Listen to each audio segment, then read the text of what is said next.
Hello, I'm Sarah Smith, Editor-in-Chief of Prevention.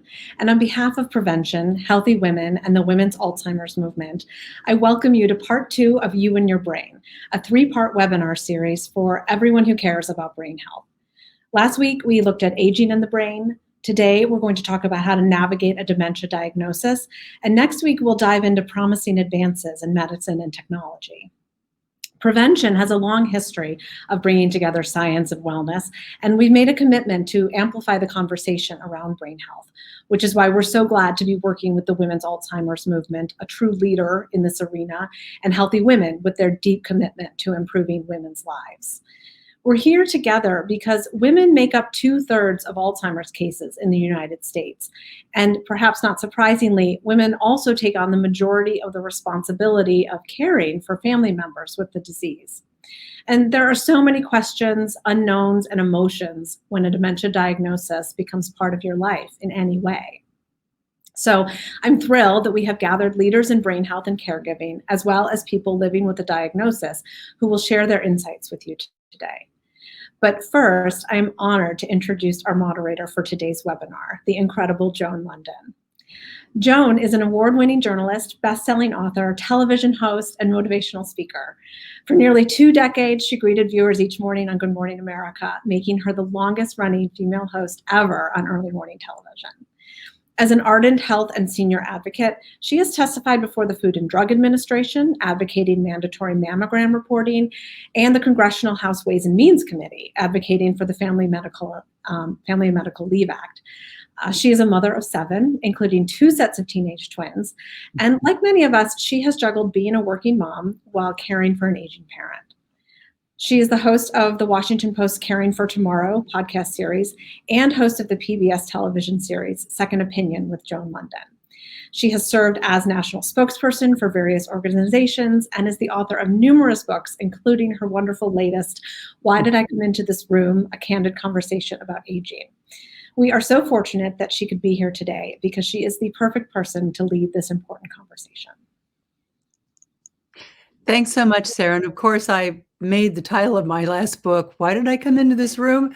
For, exactly this reason. I think it's the thing that is the scariest as we begin to age. And it doesn't always necessarily mean that you're going to have a diagnosis of dementia or Alzheimer's, but it's still a scary one. And I dealt with this with my own mom, who was diagnosed with dementia. So hi, everybody. I'm really delighted to have all of our panelists with us today. I'll be here to moderate today's webinar, Navigating a Dementia Diagnosis. And I'm so glad that all of you, our viewers, have joined us for what I know will be an informative and engaging conversation on this very, very important topic. So let me introduce to you our panelists today. Dan Jaworski is a husband, a father, soon to be a grandpa. Yeah. Professionally, he managed international equity portfolios for corporations and pension funds and endowments.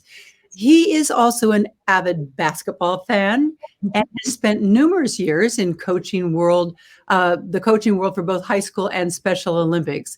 Now, Dan was diagnosed with mild cognitive impairment, it's known as MCI, in 2019 at the age of 54. But his goal is to become the first Alzheimer's survivor. And I should tell you that he's currently training for Ironman Kona and using that platform to raise Alzheimer's awareness by dedicating each of his 140.6 miles to those affected by the disease. We also have with us Julie Jaworski. She married her high school sweetheart, Dan, in 1987. She's been an educator and counselor at the elementary level since graduating from University of Minnesota in 1987. Now, Julie was diagnosed with type 1 diabetes at the age of 26. And I should also tell you that she has run 26 full marathons and completed 2 full Ironman competitions. You guys, when Dan was diagnosed with mild cognitive impairment, Julie just knew that he too would defy the odds when dealing with a life-altering course. And she says she's excited to see how she and Dan will continue living life to its fullest while having this kind of seize the day, carpe diem mentality. We are also so happy to have with us Dr. Sarah Kremen. She is a behavioral neurologist and the director of the Neurobehavior Program at the Jonah Goldrich Center for Alzheimer's and Memory Disorders at Cedars-Sinai Medical Center. And she sees patients with memory, language, and other cognitive disorders due to Alzheimer's and other neurodegenerative diseases. Her research is focused on clinical trials and observational studies of people at risk of developing Alzheimer's and those already diagnosed with mild cognitive impairment and dementia due to Alzheimer's. And Dr. Kremen is actively engaged in educational efforts to improve evaluation and detection of dementia in the primary care setting, and also to raise community awareness about Alzheimer's and other dementias. Petra Niles is also with us. She is a gerontologist and senior manager of African American services at Alzheimer's Los Angeles, where she has worked for more than a decade. Petra provides ongoing education and outreach in the LA area, as well as implementing culturally specific workshops to the African American community in collaboration with faith-based institutions.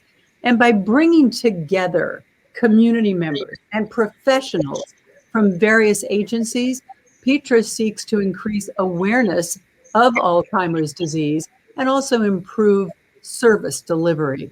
She also strongly believes in the importance of motivating young people to better understand and also to become active in this fight against Alzheimer's disease.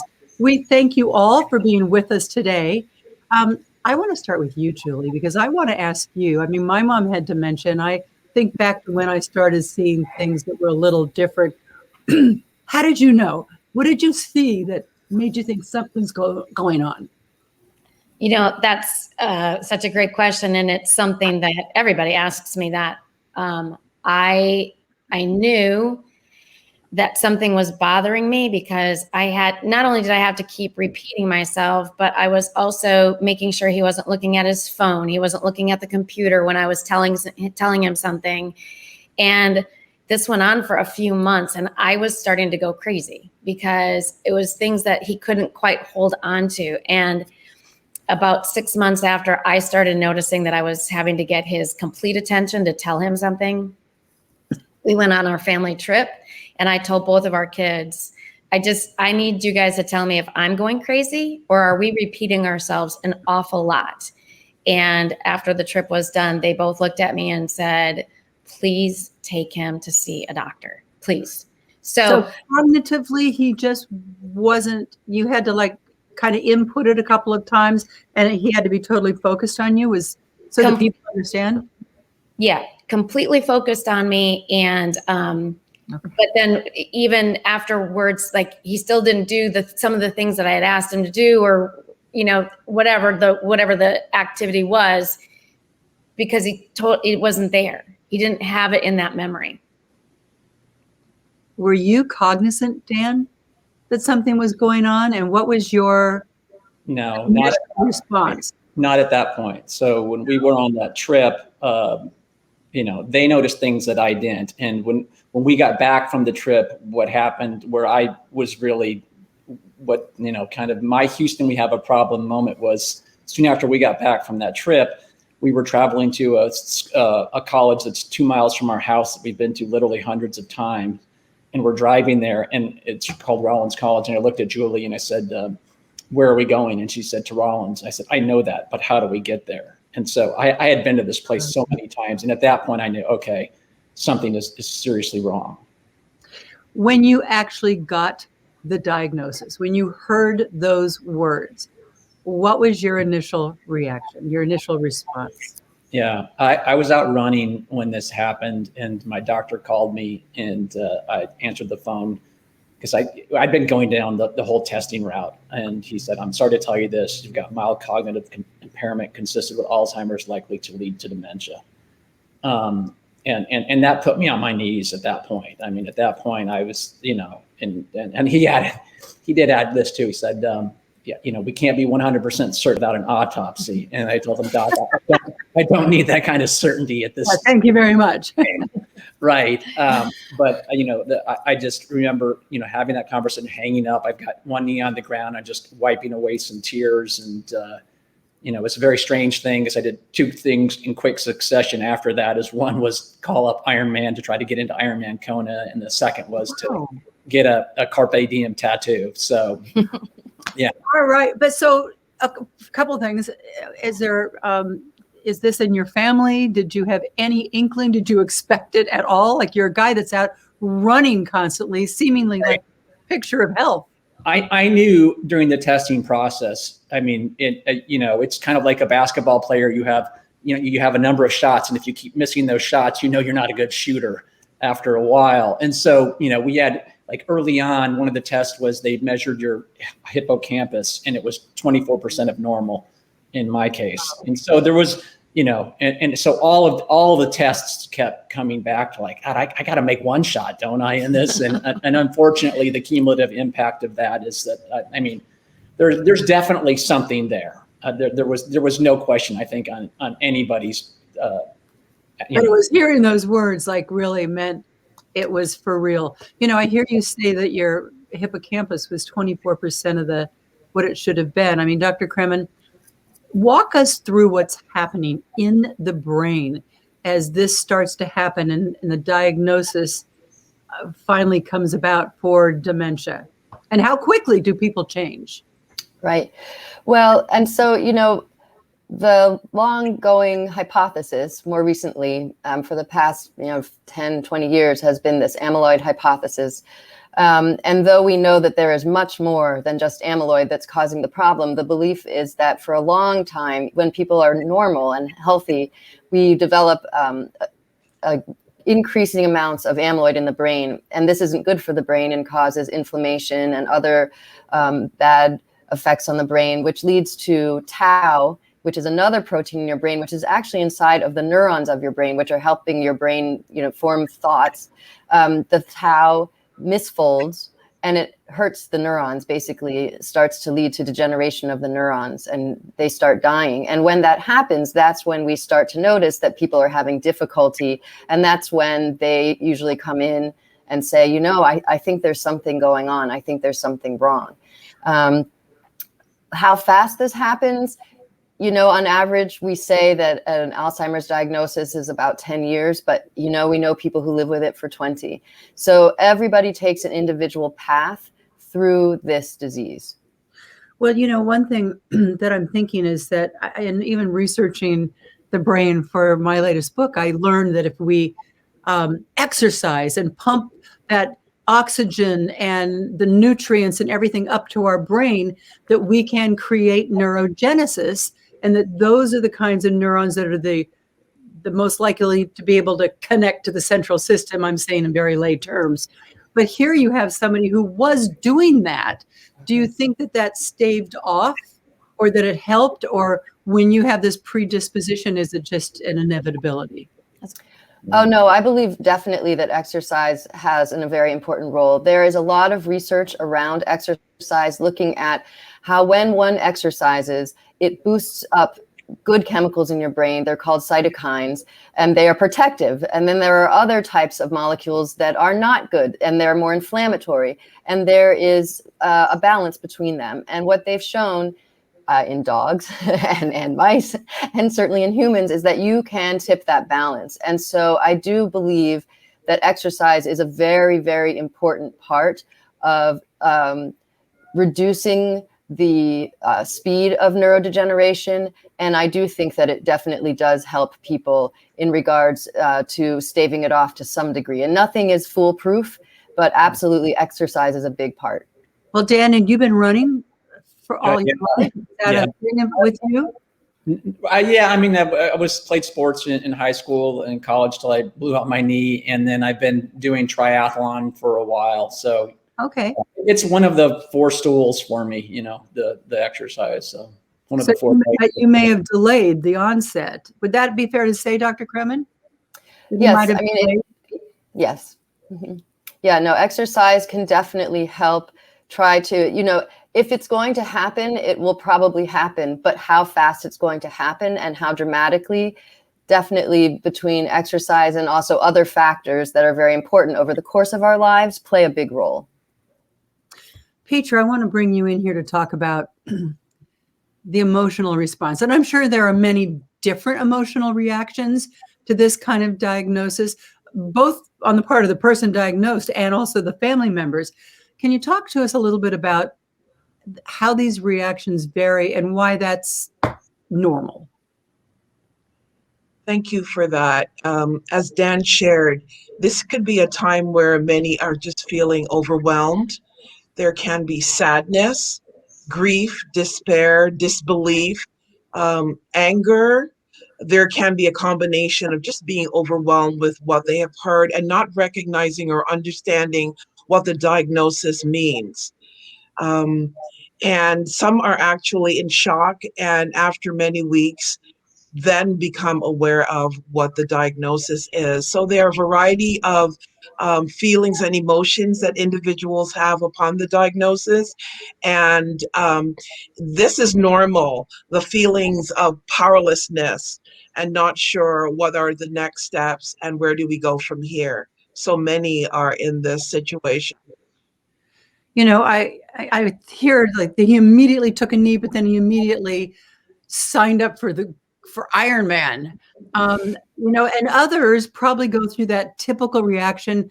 I think it starts with denial, then it goes through anger, then it goes through kind of like the despair until you finally get around. Would that be a normal?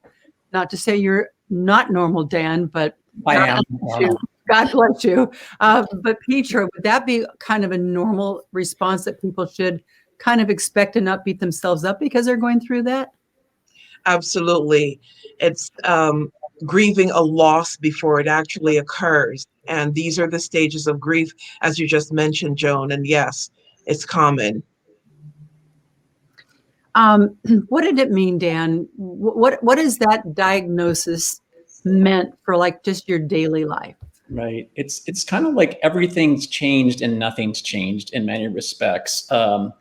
And so for me, I'm just really trying to fight it with the four levers that I have, which are diet, exercise, brain engagement, and sleep. And so I'm just trying to live out, you know, the best life I can and try to be the first one to defeat this thing. And I know the odds are incredibly against me. Vegas would never bet on me, but I think if nothing else, by doing all those things, you're going. Time is technology, you know, and advancements in science and all of that. And so I've got a grandbaby coming. Life's, you know, other than the disease, life's unbelievable. So we're pretty good. Well, Dr. Kremen, let's talk about. He just mentioned the four things. It's diet, exercise, brain engagement, and sleep. At least for me, I'd love to hear more if there's another one. All right, so let's talk about those four things and how important they are, Dr. Kremen. So they are very important, and I feel like you can go and you're giving a primer to all of the patients that I see in the clinic. That is exactly what I tell everybody. So we've talked about how important exercise is and shifting that real balance inside your body to reduce inflammation in the body. In regards to sleep, I think that this is something that people don't pay enough attention to. We really do need sleep, and not only that, as far as there are some research looking at the fact that when you're asleep, it's the only time that your body is not producing amyloid. So it's the time when your body can rest, when your brain can rest and consolidate memories, and also a time when the amyloid is actually able to get cleared out of your brain. So, you know, and all of us know when you're sleep deprived, you can't think as well. So there's many, many reasons to sleep. In terms of exercise, there is no one foolproof diet. And I will just be the first to say I don't espouse any of the diets except for, you know, eating a well-rounded Mediterranean diet where you don't eat very much red meat and lots of fruits and vegetables. And it's interesting that you talk about when you're asleep, it's almost like the little car wash is going on up there in your brain. That's this one chance, right, to wash all those amyloids out. And when you don't have sleep, I'm sure everyone has had that morning where you wake up and you just feel like you're brain fog, and it is kind of just exactly that, brain fog, right? Yes, although I don't know that we're feeling foggy because we haven't cleared the amyloid out. I don't think that we know that much about it. But I do think, obviously when we don't get a good enough sleep, our body doesn't have the reserve it needs. And of course we have, it seems like we have slower thinking, and that obviously gets in the way of things we need to do during the day. How much sleep, doctor? Well, so they have looked at this, and the research shows 7 hours, no more, no less, which is quite funny because I do think there are some people who just by their nature require more sleep. And then there are some people who by nature don't require nearly that much sleep. But the research shows 7 hours. About 7 hours. Yeah. And a lot of people are not getting that. And that also then plays into stress management. When you haven't had enough sleep, and stress management, that also, I assume, is very, very important in anyone, obviously, in all of us, but particularly when we're dealing with MCI. Yes. Stress in all the forms that it takes, the mental stress can translate into not being able to concentrate, not being able to think well, because your focus is taken away because you're stressed. And of course, it's not good for our bodies either. And your body is attached to your brain. So it's really important to try to reduce the stress in whatever way, with mindful meditation or just going outside and being in a pleasant space or thinking about something that makes you happy. We know that stress does increase, again, these stress cytokines, these pro-inflammatory cytokines, and that's not good for you over the long haul. So it's important to learn how to reduce stress, although it takes practice when you have to work at it. Julie, what advice were you given about how to plan for your and Dan's futures, both medically and financially? I was not given any advice. I wasn't given any advice. They did tell us right away to make sure that we had all of our financial affairs and all that intact, which we had already done that. So we were one step ahead of that game. I know that me personally, I believe in journaling and I believe in the power of positivity. And I am a counselor, so I believe in counseling. And together we've been going to counseling. I go by myself to counseling, and I think that mental health and taking good care of myself is essential in order for us to take good care of each other. So absolutely. Petra, I mean, it's enough to be dealing with, this diagnosis, but you can take a layer of stress off if you have all those important papers and things in order. What do you tell families about the important documents that they need to have in order when you have a diagnosis like this? I tell families to make sure they consult with an elder law attorney in their community, and that way they can discuss advanced directives who will make decisions regarding medical, financial, long-term planning, and other needs depending on the family situation. And so it's really important to get a recommendation for an elder law attorney. And might we just say, Petra, that you don't need an Alzheimer's diagnosis we should all be doing this. Like every one of us should, we don't know what's around the corner to any one of us. I see Dr. Kremen shaking her head, yes. But I mean, every person, we should have this information on our spouse, and we should provide this kind of information.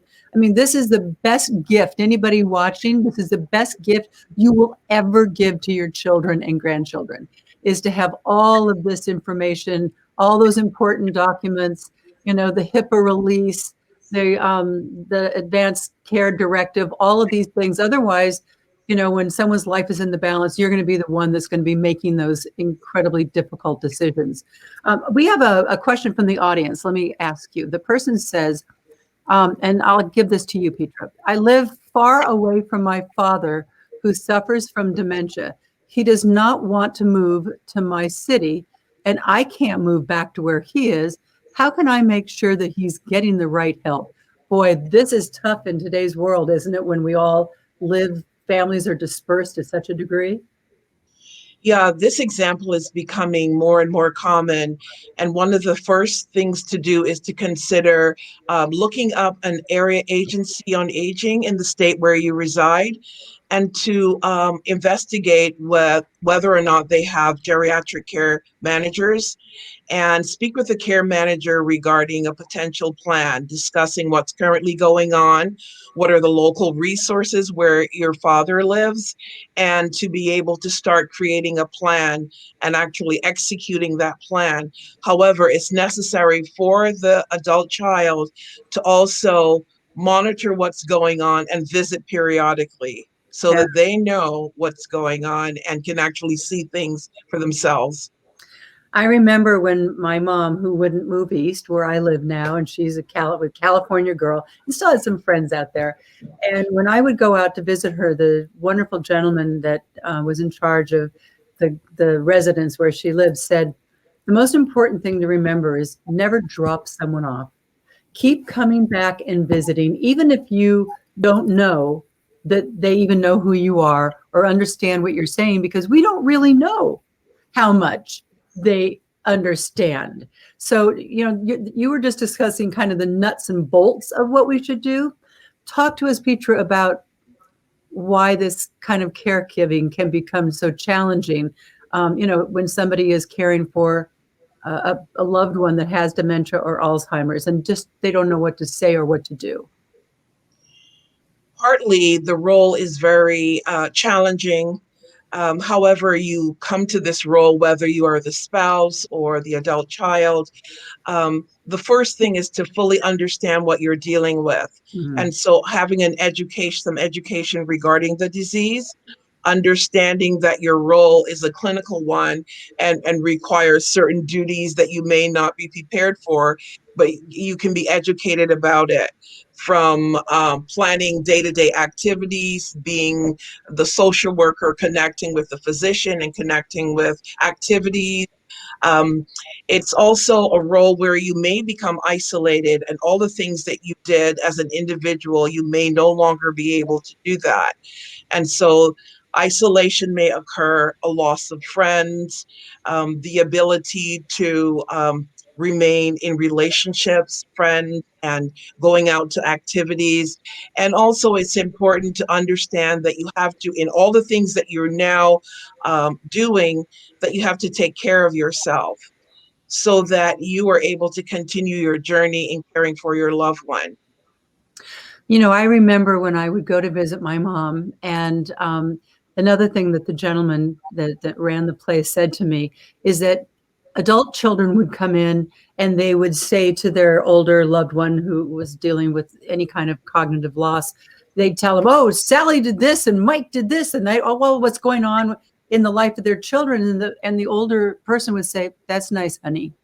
And then the younger person would get upset because why aren't you all excited about your grandchild? Well, they weren't. He said to me, that older person mentally is not connected to that life, and they can't, like, it can't be meaningful to them.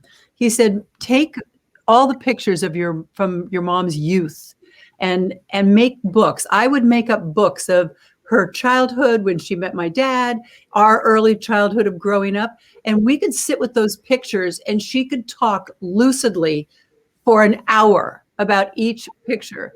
So, I mean, Dr. Kremen, they can somehow reach down in and grab a hold of older memories. Am I correct in saying that?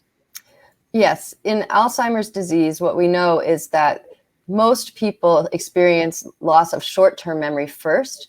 And that's because the hippocampus oftentimes is the first area of the brain that's affected. And that's a very important area for laying down short-term memories. It's like a tape recorder for your brain. And when that's not functioning as well, you don't have good fidelity of newer memories. But the older memories are stored all over the brain in different places. And so it is true that people may not have such a connection to what's going on currently because it's not getting recorded as well. But there are lots and lots of memories stored, which absolutely can be very clear, sometimes clearer than the people who are their caregivers and they know things even better. And yes, absolutely, those things are still familiar. Those are things that are still really part of somebody's being. And one other thing I remember, he said, as much as you can when you're here, talk about your mom's past, because that's giving us the gift so that when we wake her up in the morning, we can say, good morning, Gladys, you're here, where you were married to your husband, Earl, where you raised your children. And he said, the more we have of that, you're giving us the ability to keep your mom comfortable, happy, and having a feeling of safety, because we're talking about things that she can actually relate to. And it's not something you just innately know when you start taking care of a loved one who is dealing with cognitive impairment. I mean, Julie and Dan, what's been the hardest or maybe even the most surprising thing for each of you in dealing with this diagnosis? You first. I think, first of all, I think the hardest thing that we've dealt with in this is having to tell both sets of parents. Telling the kids was hard too, but they knew every step along the way when we were going down the road of the testing. And so by the time that last test came through and he got the diagnosis, they kind of understood it, but we had kind of sheltered our parents from any of that. Yeah. And so when we did get that diagnosis and had to share it with them, that was by far the most difficult thing, I think, for us to do. Yeah, my mom is watching this, and hi, Mom. And we lost my brother several years ago, and I just my mom was just, I just remember her so sad when we told her, and just her telling me she just didn't want to outlive her kids, and so that's, that hits right to the emotion of it. Yeah, without a doubt, telling my mom was by far the hardest part. Yeah. What advice can you give us for that, Petra? One of the things that sharing information about, family members and is to understand that everyone has a different way of dealing with this situation, and there needs to be time for family gatherings where you explain what's going on and how they can all come together for the person with the diagnosis. It's really helpful to do that. I'll share with you, it's hard when a loved one asks you the same question for the 18th time in an hour. And I remember I was advised that we had lost my brother to the terrible, circumstances of type 2 diabetes. And so my mom would constantly ask, and that's really when, with that trauma in life, and she could no longer live with my brother and went into a residential facility, that's when it just seemed like her dementia just increased exponentially, which, as I understand it, can happen with big traumas.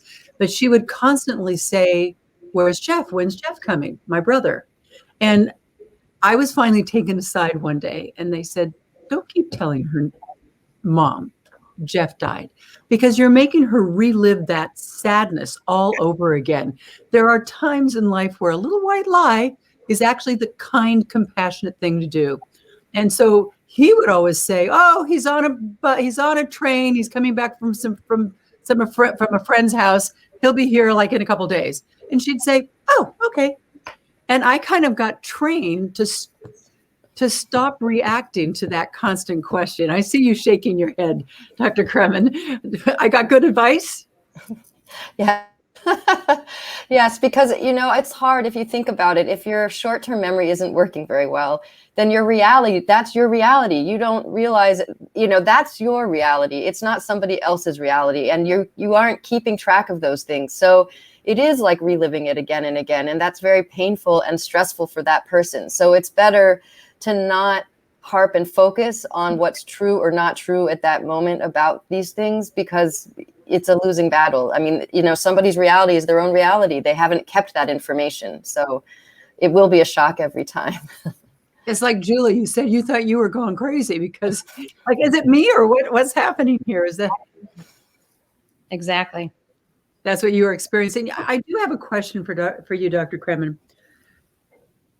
It's always difficult when a loved one is changing because of this diagnosis.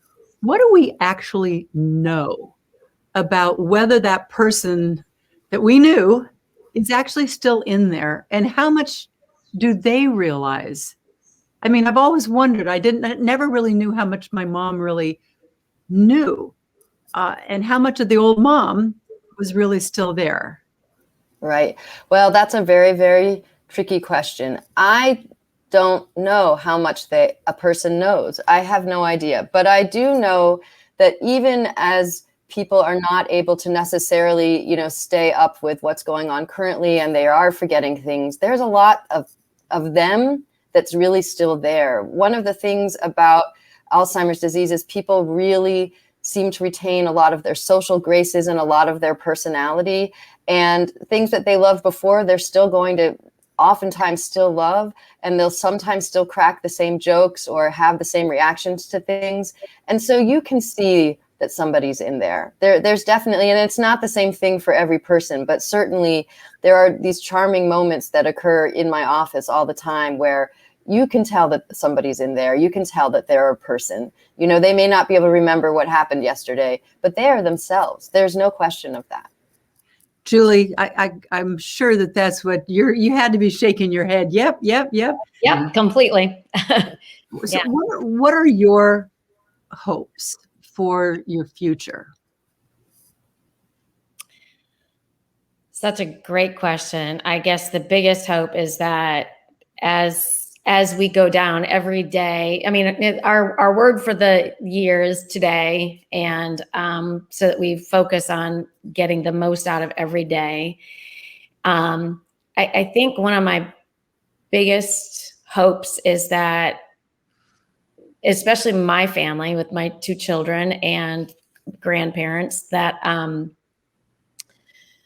we understand better of where Dan might be coming from. Right now he is doing so phenomenal. He just really is. You would not know it other than some of the little things that I experience. I just want everybody to know that this potentially might come down the road, and that if we understand it better, that when we got the diagnosis, I felt a sense of relief because I was literally going crazy, having to repeat so many things and thinking, am I just that boring to listen to? Is it, what is going on? So, but, and now when I do have to repeat something, or he didn't remember to do something, or we just talked about it, and then he asks the same question a couple of times, I at least take a deep breath and understand that this is what's happening to him. So just, I guess, having a better understanding of the potential road that we're going down. Dan, how about you? What are your hopes for your future? Yeah, I mean, for me, it's pretty simple. To philosophically, I want to continue to lead a grateful life. Just being, I say this every day. Thank you, God, for the gift of today. I am me today, and I'm grateful. We're just so lucky to even be here. I also want to continue to be impactful and to serve other people, the Alzheimer's community, and just have as many adventures with this beautiful lady I'm sitting next to as long as I can do that. That's a pretty simple game plan. And I promised her a long time ago we were going to live to 100. This is well before we were. Yeah. And so that promise is still in effect, and I'm going to no stone unturned to get to that point. So I love that promise, and I love that goal. What would you say to the person out there who says, oh my gosh, like he's paying attention to his diet and he's doing all this exercise and making sure, like, why work so hard if there's no cure yet? Yeah. I think earlier, time is technology. I do believe there's a ton of money going at all these different diseases, and people believe that diabetes, hypertension, a whole host of the other ones, they're somewhat linked with brain health, gut health. Yeah. And so maybe if you saw, and Dr. Kremen will probably know way better than me, but if you solve one, maybe you'll solve several. So, and why not? I mean, I tell people, other than disease, I feel great. I'm eating the healthiest I've ever been. I work out all the time. I mean, almost to a fault. you know. It's like the rest of us just have a cookie once. Like, I just, won't do it. he will not do it. Right. That cookie is not on the Mediterranean diet. He's not going to do it. Yeah. And it's just, I know that doesn't really matter, but mentally I'm just stronger if I just don't make the exceptions. And that's just, it's, you know. And it's usually easier for a lot of, I'm the same way if I've got to stay on the straight and narrow. Otherwise I like go off and then it's like, oh, well. But Dr. Kremen, what would you say to that person out there that says, you know, why should I be working as hard as Dan if there's no, you know, cure?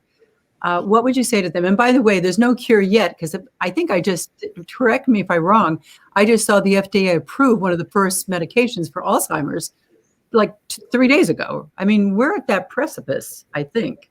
Right. So, and just to clarify, so that drug, has not been proven to change the clinical outcome of Alzheimer's disease. It does pull amyloid out of the brain. So that's just so that we're clear. But so thank you for explaining that. Yeah. No, I mean, so yes, I mean, I guess you can have a really fatalistic approach to it. But the thing is you should be exercising and eating well. You're going to have a better quality of life anyway. I mean, and the thing is, I really think that Dan and Julie have the right attitude. It's a hard thing to do, but it is really the right attitude because every day is a new day. And we know that exercise, yes, it's for your brain, but it's also for your heart. It's for everything. And it's also for, you know, your mental health. I mean, all of these things are just really important. And I guess I just believe that we should all be living in a healthy way, because it makes your ability to spend the time that you do have, you'll really be able to spend that time because you're healthy, you're able to go outside and spend time with your family in a way that you can because you're physically and able to do so, as opposed to, you know, being sick because you're not able to take care of yourself in these ways. And Doctor, I know that life matters.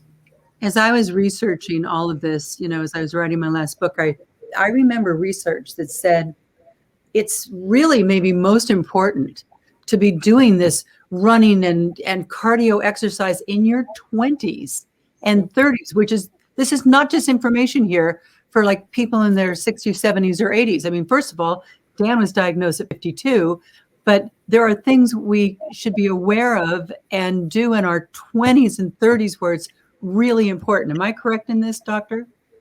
Yes. So there's been a lot of work done looking at our risk factors for developing dementia over the course of our lifetime. And we know at various points along our life, there are certain things that are very important, which have nothing to do with your genes and nothing to do with your, you know, family history, but have to do with things that we actually might have some control over, like preschool education. It's really important to get an education because and also learning another language, you know, having that ability to have another language makes your brain more flexible and perhaps gives you some cognitive reserve for later on when your brain needs to be working at a higher level or perhaps is having some difficulty. Having had that practice, having had those pathways, not burned, but it's a metaphorical, burned into your brain really does help the activity of your brain later on in life.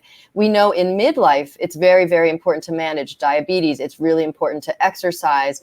And when we're in later life, it's really important, for example, to be able to hear and see. So, you know, putting off getting those hearing aids, no, you know, you shouldn't put it off because our brain needs sensory input. And we know that not being able to hear increases your risk for developing dementia. So these are all important things that we can do to help prevent or try to reduce our risk of developing dementia.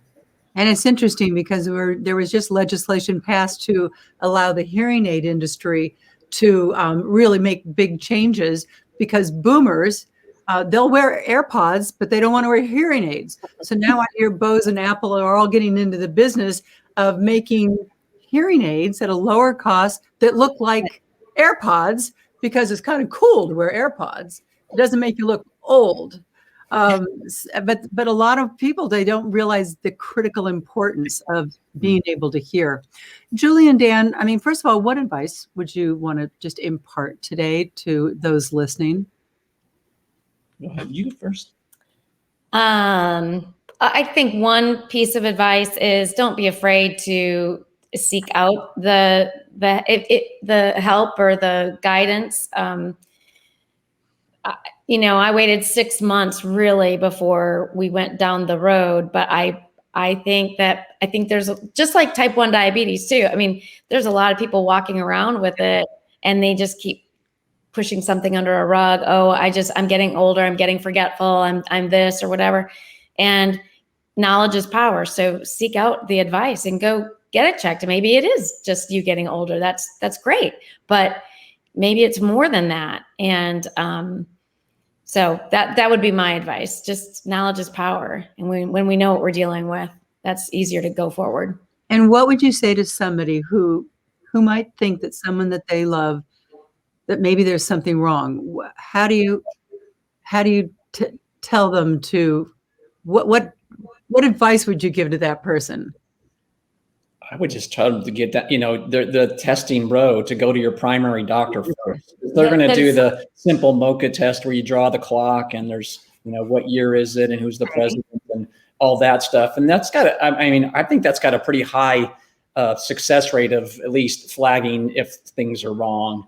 So I would start with that if you think there is. And the sooner you can get on the path, the better for this. You get them help, you get them meds if they need it. And then, maybe you start altering their diet, exercise, brain engagement, and sleep things. So, but I kind of think that, and maybe I'm wrong, Joan, but I think the question was really, well, how do you help somebody who might not be resistant to that? Yeah. I'm sure that's true. I mean, that's probably the norm, don't you think? Well, I will tell you that I held off because I knew that there was something amiss. But I didn't even want to bring it up with him. It was just like, how do I say this? And yet the day that we had to get to Rollins College, and he blew up at me in the car, which is not typical of him to do.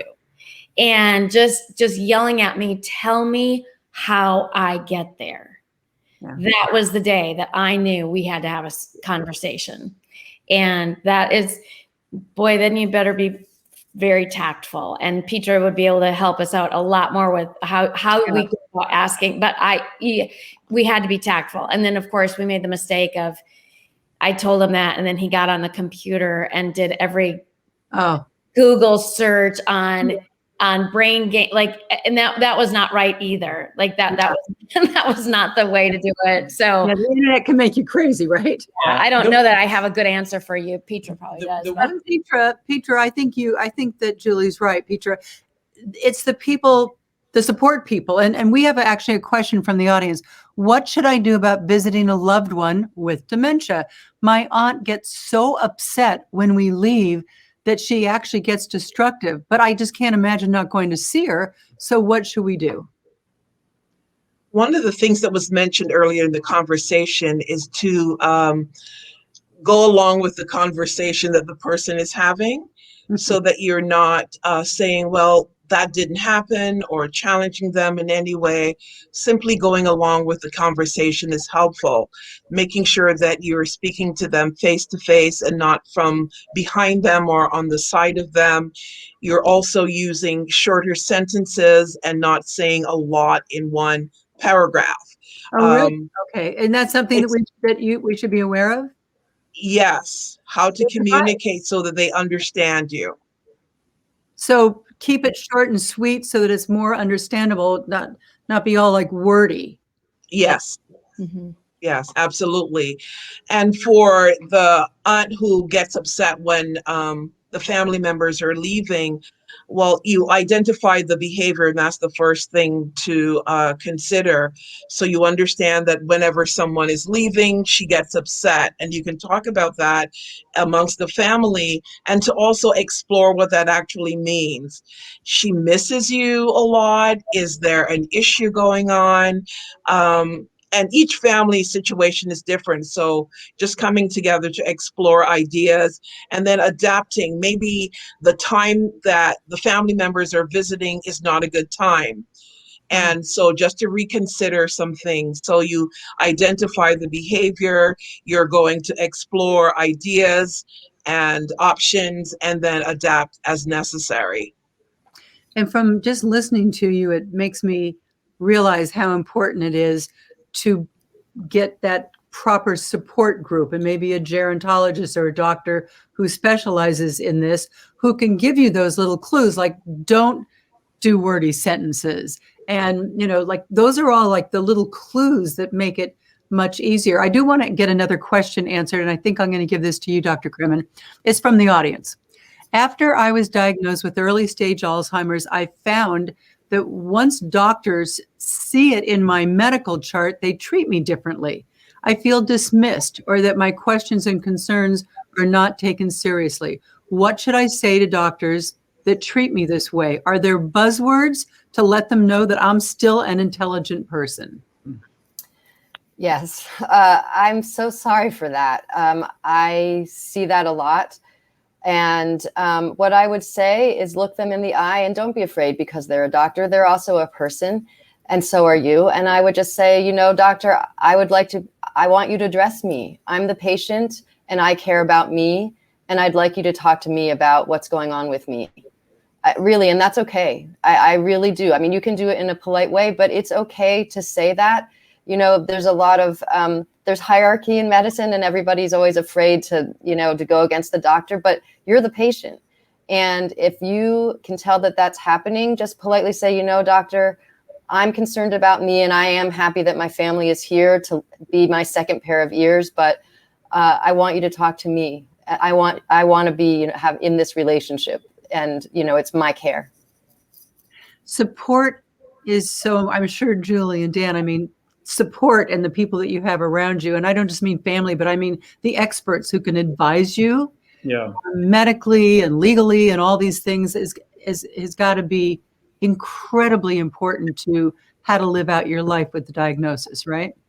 Yeah, we've been very fortunate Absolutely. to have good doctors on that all around. So the one thing I would like to add is just that the kind of the touchy part in all this is, like for me, I can't really notice if the hourglass is losing sand, so to speak, right? So I told her many times, I want her to be honest and not nice to me. I want you to know if you're seeing it. So that's, I think, another ramification in here. And I understand being kind to the person and all of that, but yet I want her to tell me, hey, if I already said that, please tell me again. So that's kind of the give and take of this whole thing. But that's hard, right, Julie? It is really hard, and I don't want to upset him, and I don't want, and to be honest, I'm getting better, but there have been times where I've said to him, I've already told you that, but I maybe didn't say it in the nicest way. Like, oh my God, I've already said that to you. And then he gets upset. And so then you're, the tightrope, It's just So working through it together. So Yeah, it's like walking that little fire path, it is. and we're talking about support, Petra, and how important it is. And I know that there are quite a few support groups for caregivers of people with Alzheimer's disease, but I think it is harder to find ones for perhaps, I think about women who don't have partners, because men tend to die before we do, who have the disease. What advice would you give to find good support groups? Believe based on the state where you are, you can look up the Family Caregiver Alliance. That's a great starting point, and finding out what support groups exist in your community. And also, if you should find an organization that offers support groups, but not one specifically for those with a diagnosis, then I think advocating for one is beneficial and maybe necessary, because I believe that they will, based on the need, find a facilitator and be able to start a group, because there is definitely a need for that. Dr. Kremen, when I'm listening to all of you, and what I'm really hearing is that while everybody in life should have a primary care physician, and not everyone does these days, young people, the name of their primary care physician is Google, which doesn't always give you the best advice. But when you suspect that there is an issue. And by the way, if this runs in a family, should that be something then? How important is, I don't know if I asked it, how important, health risks because of your family health history? How much does that play into this? So health history does play into some degree. If you have a first degree relative who's had Alzheimer's disease, then your risk is increased by about 1.5 times. There's a very small subset of people who have Alzheimer's disease where it's really autosomal dominant, meaning that it is very genetic. And if you even get one copy of this gene, you will develop it. But that's less than 1% of all people who get Alzheimer's disease. So it's not the common form. So yes, I mean, there is some amount of genetics that plays a role, but there's a lot of, as we mentioned, there's so many other things in terms of risk factors that are not necessarily tied to genetics at all. So that, what I hear you saying is just because a relative, even a mom or dad that had dementia, that does not mean that we should expect to get it ourselves. That's part A of the question. And part B, that I should be doing everything I can do to eat properly and exercise and get sleep so that I can protect my cognitive thinking. Exactly, right. Just because you have a relative is not a guarantee that you yourself will develop Alzheimer's disease. And even if you have, people have heard of a gene called ApoE4. This confers increased risk, but again, does not guarantee that you're going to develop Alzheimer's disease. So it is really imperative that we take care of ourselves from the get-go and do the things, I feel like I tell patients, you came all the way to the doctor so that I could tell you what your mom told you, but you should eat well and get sleep, and you should exercise, and you should engage in things that you like, that bring you pleasure and that challenge you. But it's true. It's really true. What, kind of a final question, what does my loved one with dementia, that would be you, Dan, need the most from me, the wife, the mother or father, that person? What do they need from us the most? Julie, you want to take that one? I would just simply say this is just love. I think love and support, and just, I might be mad at you today, but I'm here tomorrow. I mean, just love big, man. Love big. Right. Dan, did she hit the nail on the head? I mean, she's been awesome. And I think it's like, if I lose this battle, the hard battle is going to be for her, really. I mean, really, we all know that. And so I'm just so thankful that we've had all the time that we've had together, and we make a great team, and we just want to keep rolling. And you guys seem to be doing everything possible to ensure that you are going to, hopefully defy the odds, and at least be able to have the time you have together be the best quality time, which I think is what Dr. Kremen was talking about earlier. Absolutely. Every day is a gift, right? And treat it as such. Absolutely. And Petra, because you deal with all these families, what is that loved one with the dementia? What do they need the most from us? As Julie said, love, care, support, a sense of safety, compassion, empathy, and just being there for them. Really, really important, and understanding that somewhere inside they're still there. It's an H1, even when there's old business in the relationship, that letting go and just being in the now is really, really critical. And I think what we've also heard today is the importance of having the support around you, the support from the loving wife, Julie, the support of parents. And I imagine, as hard as it for you, Julie, I have to imagine, because we're parents, right? We can only just imagine how difficult it is to see this kind of a diagnosis in our children. You guys have all been absolutely great today. We thank you so, so much. On behalf of Prevention, Healthy Women, and the Women's Alzheimer's Movement, we thank you all for being with us on the webinar. And for everyone watching today, we really appreciate you joining us. We hope that you feel more informed, and we invite you to visit yourbrain.org brain2021.com. And there you can register for the final installment in the You and Your Brain webinar series, which will happen on June 22nd and will focus on the future of brain health. And finally, we hope that you might consider making a donation to support the Women's Alzheimer's Movement, which funds women-based Alzheimer's research and also educates people about brain health and Alzheimer's prevention. So thank you, everyone. Thank you. you. Thank you.